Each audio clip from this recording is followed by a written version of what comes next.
Revelation. Here's where we are. Revelation. Revelation chapter 8 was where we were up to, and we are on verse 7, and I'm just going to do one verse tonight. Revelation chapter 8, verse 7. The first angel sounded, and there followed hail and fire mingled with blood. And they were cast upon the earth, and the third part of trees was burnt up, and all green grass was burnt up. That's it. So if you recall, just going back to verse 6, where we left it last week was this kind of moment of anticipation, where the seven angels, which had the seven trumpets, prepared themselves to sound, and now that's what's happening. So remember, this is what happens when the seventh seal is open, the last of the seals. Verse 5, the angel took the censer, filled it with fire from the altar, and cast it to the earth.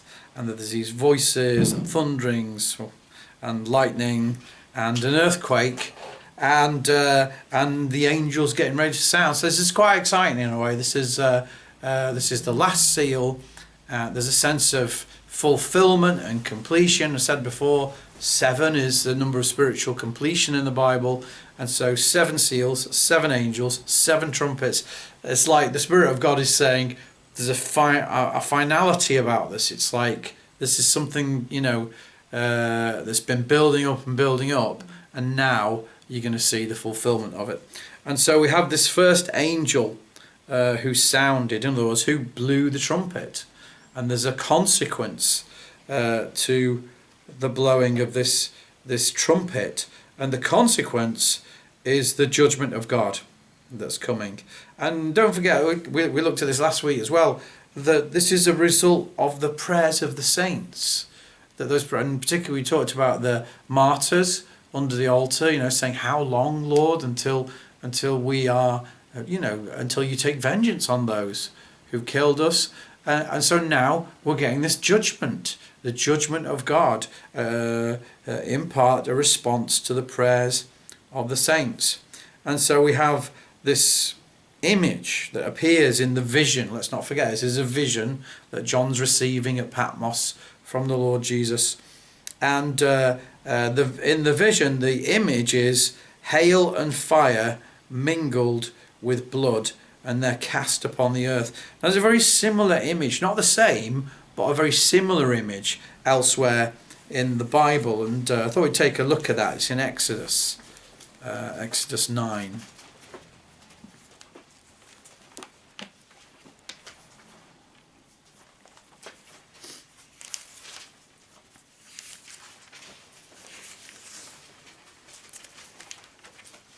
So Exodus 9 and verse 18. So this is, you remember when Moses is saying to Pharaoh, "Let my people go," and God brings upon the Egyptians these judgments and or plagues, as they're sometimes called. And verse 18 of Exodus chapter 9 says, "Behold, tomorrow about this time," this is God speaking, "tomorrow about this time I will cause it to rain a very grievous hail, such hath not been in Egypt since the foundation thereof, even until now. Send therefore now, and gather thy cattle, and all that thou hast in the field, for upon every man and beast which shall be found in the field shall not be brought home, the hail shall come down upon them, and they shall die." So this is God warning Moses and warning the Israelites. "He that feared the word of the Lord among the servants of Pharaoh made his servants and his cattle flee into the houses. And he that regarded not the word of the Lord left his servants and his cattle in the field. And the Lord said to Moses, Stretch forth thy hand toward heaven, that there may be hail in all the land of Egypt, upon man, upon beast, upon every herb of the field, throughout the land of Egypt. And Moses stretched forth his rod towards heaven, and the Lord sent thunder and hail, and the fire ran along upon the ground, and the Lord rained hail upon the land of Egypt. So there was hail and fire mingled. See how similar that is? There's hail and fire mingled with the hail, very grievous, such as there was none like it in all the land of Egypt since it became a nation. And the hail smote throughout all the land of Egypt, all that was in the field, both man and beast, and the hail smote every herb of the field, and brake every tree of the field. Only in the land of Goshen, where the children of Israel were, was there no hail. So this is a kind of really, it's so close in many ways. In Revelation, it's saying there's hail and fire mingled with blood, and they're cast to the earth, and the trees and the grass is burnt up by this fire that's in the hail. In Exodus, we saw there's hail mingled with fire, and the herbs of the field and the trees are destroyed. So there's you can't really not notice the similarity there. The difference, I think, other than the fact that one is hail and fire and the other is hail and fire mingled with blood, is that in the Old Testament it's literal. It actually happened in Egypt, whereas here, I think because we're looking at this vision and what we've seen so far, that this is figurative. And that's what I get from this. That this is a kind of, it's symbolic, but it's taking the language of the Old Testament, what happened for real, physically happened with physical hail and fire, and it's now saying, yeah, let's take that image and now let's say something with it. Let's use that imagery to show something else, something that's figurative. So let's just remind ourselves, this vision represents things which must shortly come to pass, remember. So this is like not years and years and years in the future. This is like something that will shortly come to pass. And I've spoken before about understanding Revelation as a sort of historical, happening, if you like. And I've spoken about the Roman Empire and how it covered the known world, and how the way that Christianity flourished was under that Roman Empire, because of course Judea was part of the empire at the time. And I've spoken about the Emperor Trajan. And again, I think this is something that from what I've seen, the evidence is this is something that actually happened in the reign of Trajan. Now, Trajan's reign is 98 to 117 AD, apparently. Not a fact that I just know off the top of my head. But what I do know off the top of my head is the destruction of Jerusalem, like the destruction of the temple and the driving out of those Jews that were there, took place in 70 AD. So this is after that time. So if we're looking like sort of detectives for clues, if we're saying, well, could this be a historical event? How could we understand this? We're looking after that time. If we're going to say, yes, it's during the time of Emperor Trajan, then it's not the destruction of Jerusalem in 70 AD, it's something else. So what we find is there is a massive and bloody insurrection by the Jews in Cyrene, Egypt and Cyprus. And I believe also it's spread to Mesopotamia, which is sort of like Greece, that kind of area. So it's round the area, northern Greece, I think, isn't it, Mesopotamia? Mesopotamia is Iraq. Okay. Oh no, I'm not thinking. I'm thinking of Macedonia. Yeah. Sorry, Mesopotamia. You're right. Yes, Mesopotamia is that kind of Middle Eastern kind of. I think what they used to call Asia Minor. Is it? Asia Minor is Turkey. Okay. I think. Well, anyway, it's close to that. It is close to that region where those early churches were, and where what they call the Jewish diaspora, where people fled to from because of the destruction of Jerusalem. Lots of people hightailed it out of there. That's a historical phrase. They went out of there and they kind of dwelt in the lands around that area. And so what we find is there's this this insurrection of the Jews. The Jews rise up against the Romans and fight against them, and this happened all over the place, and it was really quite severe on both sides. Again, I believe there was a further revolt during the reign of Hadrian. He's the guy who built the wall up on the border of Scotland. And I believe there was also, around about this time, a false messiah called Bar Kochab, which in the Hebrew means son of a star. And there's a reason why I'm telling you that. So this is a Jewish leader who persuaded his countrymen to fight against the Romans, and he declared himself to be the star, which is mentioned in Numbers 24:17. So Numbers 24:17, it says, "There shall come a star out of Jacob, and a scepter shall rise out of Israel." And he was saying, that's me. So he's a kind of false messiah, and he's getting all these Jews to kind of rally round and say, we're gonna, I'm the Messiah, and we've come to kick the Romans out. And of course, that's what the Jews believed the Messiah would be. It'd be like another King David. That he's going to come along and he's going to get rid of these Romans, and he's going to give us Israel back. It's going to be ours. And so he basically said, yeah, that's me, and they followed him.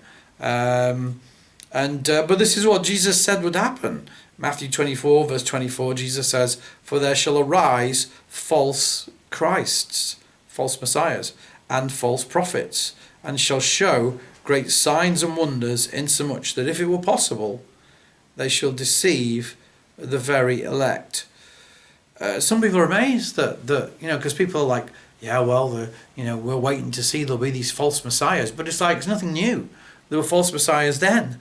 I think in Acts, someone says to the Apostle Paul, "Wait a minute, aren't you that Egyptian who led 400 people into the wilderness?" Because it's like going on all over the place. These people rising up saying, yeah, I'm the Messiah. Because, of course, as John the Baptist said at that time, are you... they wanted to know, John the Baptist, are you that prophet? Are you that prophet? Because they knew that round about this time it had been prophesied that the Messiah would come. So they were waiting for him. So they're saying to John the Baptist, are you that prophet? And he's saying, no, there's one who's going to come, right? Who's going to be the Christ. It's not me. I'm just the voice of one crying in the wilderness. So this is why there's all these people looking for the Messiah at this time, and false messiahs coming forward saying, yes, I'm him. So some people are amazed at these false messiahs coming just so shortly after the beginning of the New Testament church. But we don't have to wait until our day for people claiming to be Christ. But we even find that these false messiahs can actually do miracles. Have a look at 2 Thessalonians.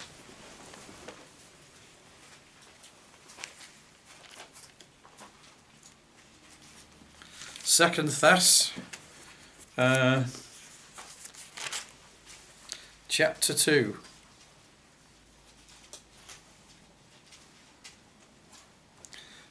So sort of 2 Thessalonians 2, and if you like, verse 9b. In other words, it's like the second part of verse 9, where it talks about after the working of Satan with all power and signs and lying wonders, and with all deceivableness of unrighteousness in them that perish, because, and I've said this before, they received not the love of the truth, that they might be saved. And for this cause God shall send them strong delusion, that they should believe it, that they all might be damned who believe not the truth, but have pleasure in unrighteousness. So that Satan can bring signs and lying wonders. I mean, you get this in Pentecostal churches, don't you? Signs and wonders. And it's like most of them are fake, I'm afraid. Most of them are just deliberately fake. Like when you see these kind of preachers and they go, oh, have you got any back pain? And it's like, yeah, that's like about 90% of the population. Yeah, I've got a bit of back pain actually. Can I have a look at your legs? Oh, you've got one leg shorter than the other. And then they kind of do this kind of, which is like a kind of, what would you call it, like a sort of stage trick really, where they kind of like, they pull one of your shoes slightly down off one foot, and then they're like, oh, they pray and put, you know, and it's like, oh look, it's like when you, have you ever done that thing where you go, oh, I do it with the children, oh look, one of my arms is longer than the other, and then I kind of pull it and you go, oh no, I've done it too much now, and it's just like sleight of hand and, you know, not very sophisticated tricks. But there are, according to the Bible, lying signs and wonders. There are actually supernatural events, miracles that can occur that are not actually from God. They're satanic, you know, supernatural things can happen.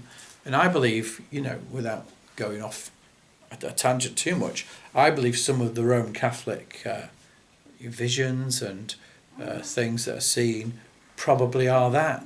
Probably are, you know, because of the blasphemous nature of much of that, what that religion teaches. So there are lying signs and wonders that can possibly deceive even the very elect. So getting back to what we were really talking about, the fire, the hail, the blood. So I believe this represents the counterattack made by the legions of Rome to these vicious insurrections, these kind of Jews rising up, trying to overthrow the Romans. You know, they don't mess about, and they didn't mess about the Romans, and so this is the fury of Rome's revenge, if you like, and the putting down of those rebellions, those insurrections, and that their revenge was like hail and fire, like it was fast, it was destructive. You know, if you can imagine what that would be like, and it was mixed with much blood, because like that, you know, when they took revenge, there was a lot of bloodshed, and so sort of bearing that in mind, if we take that as being okay, that's a possible interpretation of what this passage is talking about, that there actually was in the reign of Trajan these uprisings outside of Jerusalem. Of course, the temple had already been destroyed and so on, and that now these Jews are kind of rising up, they're put down, there's a lot of blood, there's a lot of bloodshed. Then we move on to the second part of Revelation 8:7, and the third part of the trees were burnt up, and all the green grass was burnt up. Excuse me. So we saw in Exodus, that was literal, pretty much, you know, these things, the trees were destroyed, the grass was destroyed. But since, if we go with this idea that hail, fire, and mixed with blood is symbolic, or mingled with blood is symbolic language, this is consistent, by the way, with prophetic visions elsewhere in the Bible, then it's likely that a quote third part of the trees is also symbolic, both in terms of the percentage and in terms of what's being represented. Do you remember we did the 144,000 and 12,000 this tribe, 12,000 that? I said this is not literal, it's just showing a remnant, right? A remnant of each tribe will be saved. So I believe this is just, it's not, you know, we don't get hung up on it's a third part of the trees. So historically what happened was the war continued, I believe, until 135 AD, and during that time 50 well-fortified cities and 985 well-inhabited towns of the Jews were destroyed. So that's a lot, isn't it? It sounds a lot to me. And because of the nature of that warfare, vast tracts of land and trees were burned and were destroyed. But some scholars believe that by the phrase the trees actually means people. And they say, there's some scholars anyway, say that the trees are meant men of learning or influence among the Jews, like important people, important leaders amongst the Jews, and that by the grass means the common people. So it's like both the leaders and the ordinary people, there's a percentage of those, a large percentage, that are destroyed through this war. And I think that's quite a consistent and quite a robust interpretation. You know, I kind of, that to me makes more sense than, you know, than the tree. It's like, hey man, save the trees. I don't think it's about saving trees. I think it's probably about those people who are killed in this massive act of vengeance against rebellion. And this judgment, and don't forget, this is a judgment of God. That's clear. The trumpet blows, the angel blows the trumpet, and then there's this judgment of God. And the judgment is brought about by a foreign army, the Romans, on the Jews. For what reason? Well, first of all, this is a biblical principle, and I've covered this before, but we'll just remind ourselves. So in Romans chapter 1,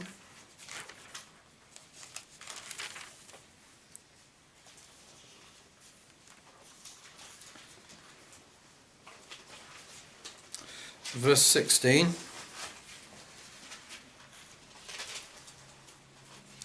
For I am not ashamed of the gospel of Christ, for it is the power of God unto salvation to everyone that believeth, to the Jew first, and also to the Greek, or also to the Gentile. So, whilst everybody who believes is saved, you believe on Christ, you will be saved. Nevertheless, the gospel, first of all, came to the Jews, right? So they're privileged. They get the gospel first. But the second principle is in Romans 2.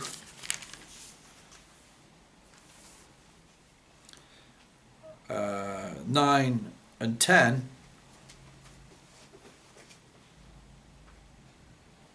Well, let's go from 8 actually. So Romans 2 verse 8. But unto them that are contentious and do not obey the truth, but obey unrighteousness, indignation and wrath, tribulation and anguish upon every soul of man that doeth evil, of the Jew first, and also of the Gentile. So they're the principles. Like, the gospel came first to the Jews. When they rejected it, not all of them obviously rejected it, but some, the majority did, then it went to the Gentiles. In the same way, judgment comes firstly on the Jews and then on the Gentiles. And you'll see this throughout Revelation here as we go on, this principle being enacted. So why is this judgment coming on the Jews? Why is God using the Romans to punish the Jews? And this is, if you read the Old Testament, this is how God often punished his people. If they're in rebellion, if they're indulging in idolatry, if they're not walking in obedience to him, after warning, sending his prophets and saying you must repent, if they ignore all that, then God usually takes a foreign army, the Assyrians, the Babylonians, he's done it with, and sends them in, uses them as an instrument of judgment, if you like. And so here the Romans are being used as an instrument of judgment. Why? John 1 verse 11. He, Christ, came to his own, the Jews, and his own received him not. In fact, what happens is that not only do they not receive him, but in Matthew 25:27 they say, it says, then all the people answered and said, his blood be on us and on our children. It's saying, not only do we not want Christ, but when Pilate says, well, you want me to put him to death? They say, yes. But he said, but he's innocent. And they say, well, his blood be on us. Let it be on us. They're saying, we'll take if God decides that this is unjust and this is an innocent man, we'll take the judgment of God, is what they're saying. So look at John 19.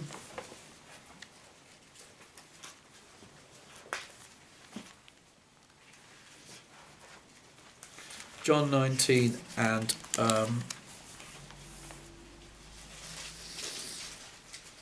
verse 14.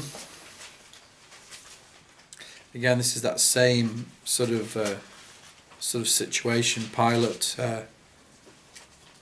Pilate bringing Christ before the Jews. Verse 14, and it was the preparation of the Passover, and about the 6th hour, and he saith unto the Jews, Behold your king. But they cried out, Away with him, crucify him. Pilate saith to them, Shall I crucify your king? The chief priest answered, We have no... This is the chief priests. Can you believe this? We have no king but Caesar. I mean, they hated the Romans. They hated being under the control of Caesar. But now, when they're given the option, do you want Christ as your king? No, we don't have a king except Caesar. He's our king. So in a way, it is perhaps fitting that God avenges their rejection of his son, the King of glory, by using Caesar, the one whom they said was their only king.